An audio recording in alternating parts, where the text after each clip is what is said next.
ഒരു ദിവസം എനിക്കൊരു ഇൻസ്റ്റയിൽ മെസ്സേജ്, ഞാനൊരു റെസിപ്പി പറഞ്ഞെങ്കിൽ അത് ഉണ്ടാക്കുമോ എന്ന് ചോദിച്ചിട്ട്. ഞാൻ വിചാരിച്ച് എല്ലാവരും പറയുന്ന പോലെ, എല്ലാവരും ചെയ്യുന്ന പോലെ എനിക്ക് ഏതെങ്കിലും റീൽ ഷെയർ ആക്കി തന്നിട്ട് ഇതൊന്ന് ട്രൈ ആക്കിയിട്ട് നോക്കുമോ അങ്ങനെയുള്ള ചോദിക്കാനായിട്ടുണ്ടാവും. പക്ഷെ അങ്ങനല്ല, ആൾ സ്വന്തമായിട്ട് ഇങ്ങനെ ഓൺ വോയിസിൽ ഫുൾ റെസിപ്പി ഡീറ്റെയിൽ ആയിട്ട് പറഞ്ഞു തന്നിട്ട് ഇത് ട്രൈ ആക്കിയിട്ട് നോക്ക്, നല്ല ഉണ്ട് എന്നല്ല പറഞ്ഞു. റെസിപ്പി കേട്ടപ്പോൾ ഞങ്ങൾക്ക് ഇത് ട്രൈ ആക്കിയിട്ട് നോക്കണമെന്ന് തോന്നിയിന്.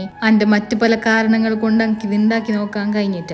ഇപ്പോൾ കുറച്ച് ദിവസമായിട്ട് എൻ്റെ ഉള്ളിൽ ഇങ്ങനെ തോന്നുന്നു, ഇത് ഉണ്ടാക്കേണ്ട സമയം അതിക്രമിച്ച് കഴിഞ്ഞ് എനെപ്പോൾ ഉണ്ടാക്കുന്നതെന്നല്ലോ. അപ്പോൾ ഇതിനെ വെച്ച് താമസിപ്പിക്കണ്ടെന്ന് പറഞ്ഞിട്ട് ഞാൻ ഡിന്നറിന് തന്നെ ഉണ്ടാക്കി നോക്കി. ഇത് ടേസ്റ്റ് ആക്കിയപ്പോൾ എനിക്ക് നല്ല ബേജാറുമായി. എന്നിന് റബ്ബ് ഞാനിത് ഇത്ര ദിവസം ഉണ്ടാക്കാണ്ട് ഇങ്ങനെ വെച്ചത് എന്ന് പറഞ്ഞിട്ടേന്ന്. അത്ര ടേസ്റ്റ് ഉണ്ട് ഇത്. പാസ്ത ലവേഴ്സിന് എന്തായാലും ഇഷ്ടമാവും. എനിക്ക് മാത്രമല്ല, എൻ്റെ ഹസ്ബൻഡിനും ഭയങ്കര ഇഷ്ടമായി. ഒരു ഡിഫറെൻ്റ് ആയിട്ടുള്ള ഒരു ടേസ്റ്റ്. ആ ടേസ്റ്റ് വരുന്നത് ഈ ലാസ്റ്റ് ആഡ് ആക്കുന്ന ഈ ഒരു മയോണൈസ് എന്നാണ്. ഫുൾ റെസിപ്പി ഡീറ്റെയിൽസ് ഞാൻ ക്യാപ്ഷൻസിൽ കൊടുക്കാം. പിന്നെ റെസിപ്പി പറഞ്ഞെന്ന സാജിക്ക് ഒരു വലിയ താങ്ക്സ്.